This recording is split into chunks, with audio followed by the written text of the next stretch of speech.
Hey friends, Sean from SGTReport.tv and SGTReport.com here. It's 11:30 p.m. Central Time as I record this, and it's my patriotic duty to share this video with you. Have you heard the terms the hammer and scorecard yet? Well, if you haven't, you're going to be hearing a lot more about those terms.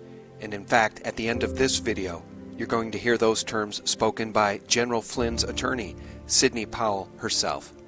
What you're about to see is the single most egregious real-time example of electronic vote fraud maybe ever captured, and it occurred live on CNN.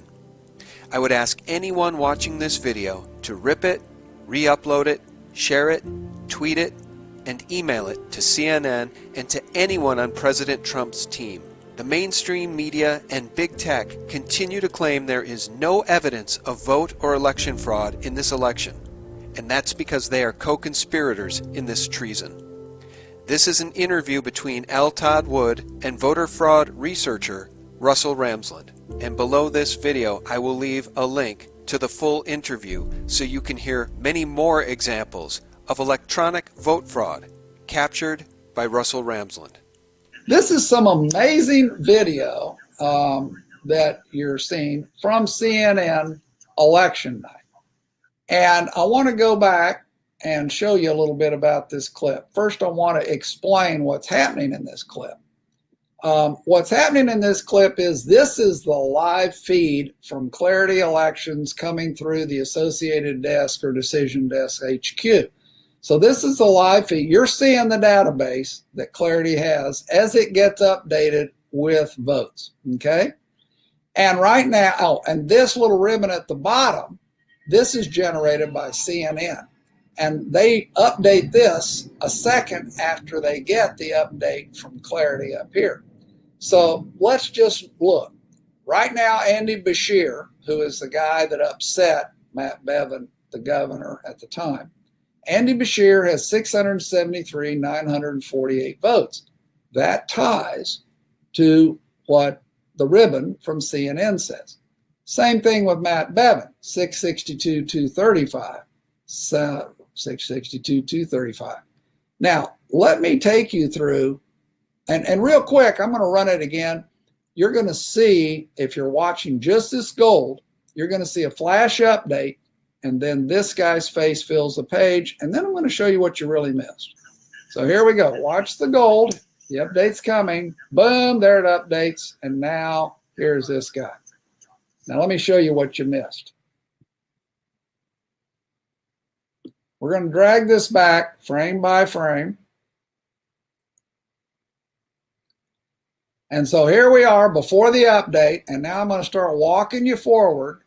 Watch the gold. Here comes the update from Clarity. Boom. There it is. So now the update, Andy Beshear has 674,508 votes.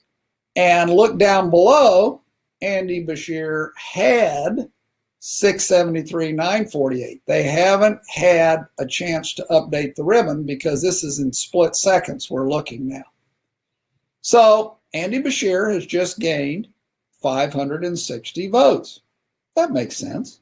That's what happens as more votes come in, right? Let's look at Matt Bevin. He now has 661,675. But look down below. He did have 662,235 at the exact same second that Andy Beshear has gone up 560 votes. Matt Bevin has gone down 560 votes. This is vote switching in the computer. And by the way, between the 560 gain and 560 loss, you have just seen 25% of the loss amount of this race happen in front of your very eyes. We just heard from John Solomon that the FBI indeed is being diligent, is involved, and we all hope he is exactly right. Your thoughts first about the knowledge now that the Justice Department is involved in this review of the election. Well, I'm delighted to hear that. I think there are any number of things they need to investigate, including the likelihood that 3% of the vote total was changed in the pre-election voting ballots that were collected digitally by using the Hammer program and a software program called Scorecard. That would have amounted to a massive change in the vote that would have gone across the country and explains a lot of what we're seeing.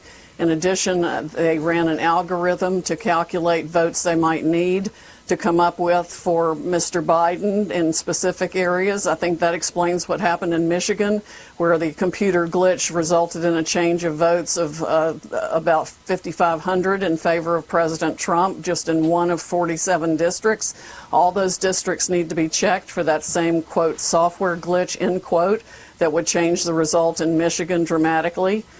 The same thing is happening in other states. We've had hundreds of thousands of ballots mysteriously appear solely for Mr. Biden, which is statistically impossible as a matter of mathematics. It can all be documented. We are putting it into materials that we will file in federal court, and we need to seek relief in multiple states to enjoin the certification of any election results.